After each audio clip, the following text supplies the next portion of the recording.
So it's a complicated issue. Nobody really knows what's going on with it. But yes, guys are saying that the quahaugs are not there. Is that a general? Well, if I may, 60% of the shellfish in the state are in closed water. Here we go. And that's, Let's get that's high. a blessing and a curse because A, you know, we can't get access to some of the richest beds, but they serve as transplant beds and brooding beds. Right. And Right. so there's still a lot of clams in Rhode Island. We just opened up an area that we got better water quality results in Greenwich Bay this last winter, and it was probably the best digging that I've had for 35 years. Yeah. We had a set in this Greenwich area just after the big fish kill that was better than people historically could ever remember. You can see this in your pamphlet. So if you flip to the map. it's a cyclical thing. It's access. It's number of people doing it. So there's still a lot of clams. We're actually catching more of the big clams now than the small ones, and we're catching a lot. Unfortunately, the value isn't quite there as the smaller ones. Right. So I think it's a combination of less people doing it, less access to areas, and in general a cycle. I was told when I first came here, and it's been kind of true, every 8 years we usually have a set. And the last big set was 7 or 8 years ago off of Pine Hill and off of Quonset. Yeah. We did have the big. What's a set? Yeah. Oh, sorry. This year, Dale Levitt's telling me that he's seeing unbelievable larvae production in the clams they have. And it pretty much would fit into the dynamics that people told him about this 8-year cycle. Right. And I think the cycle is just something that's like random, like throwing dice. You need a certain combination of events: tide, rain, not having rain, you know, the plankton availability, all these different things that add to this combination that causes a big set to set up. So let's go nuts here. A set is just like a litter of quahaugs.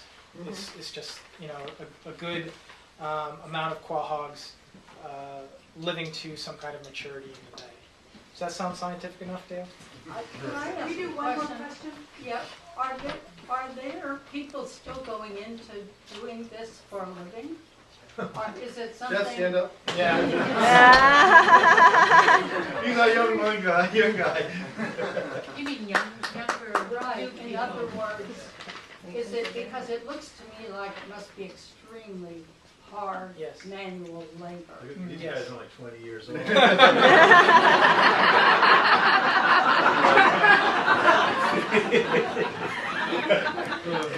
Yes. Here's the thing. The average age of quahauggers is probably around 50. My generation, I'm 36, almost completely absent.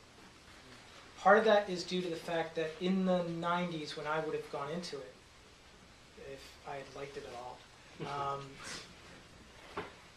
the licenses were very restricted at that time, as they are still, because of this big boom in the 80s. And the price plummeted at that time. That was when aquaculture really became a big deal in the South. So these big quahog farms, all of a sudden that did a lot of damage to the market, at least for the wild harvest guys. And so there's a handful of guys in their 20s. As I said, Jeff over here is one of them. Very, very few guys in their 30s, and a lot of guys in their 50s.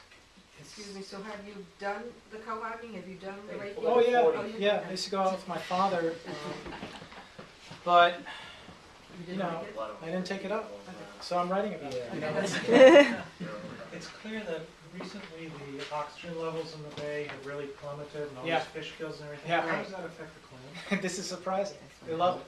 We help it. Our best set came after the big fish kill 2 years later. And the debate is, and Jeff's a graduate of URI Fisheries, so he has a lot of scientific background along with being a commercial fisherman, is, was it the food that was in the water that caused the bloom? Because that plankton is food for the fish. The oxygen depletion didn't hurt clams. They can live for 30 days without oxygen. Yeah. Steamers can only last like 12 days. That's why you see the steamers die. Yeah. So the clams survived it. But what the theory is now, and it basically killed all the predation. Right. All the things that would eat the larvae that was being produced killed all the crabs, all these other ones. So we did see an incredible set just 2 or 3 years after the big fish kill. It's surprising, but yeah, fish kills are great for quahog. That was like the plankton. This is the very last question. How many quahog licenses are there? Okay, there are about 3,000. or so. Active licenses, a few hundred. Thousands of licenses were dished out in that big spike in the 80s.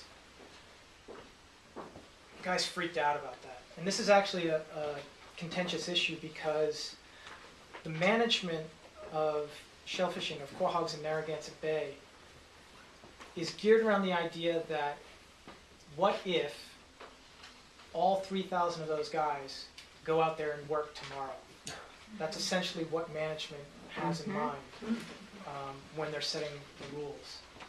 That's not ever going to happen, but because a lot of the guys with those, you know, my father, he's 64 and he's not going bull raking anytime soon. You know, so there's a lot of those licenses are inactive, and they very carefully control the acquisition of new licenses for people. You don't have to renew them every year.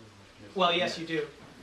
But the thing is, if you have let me put it this way, if you have an active license, right, and you want to get rid of it, you can sell it to somebody for 10 grand.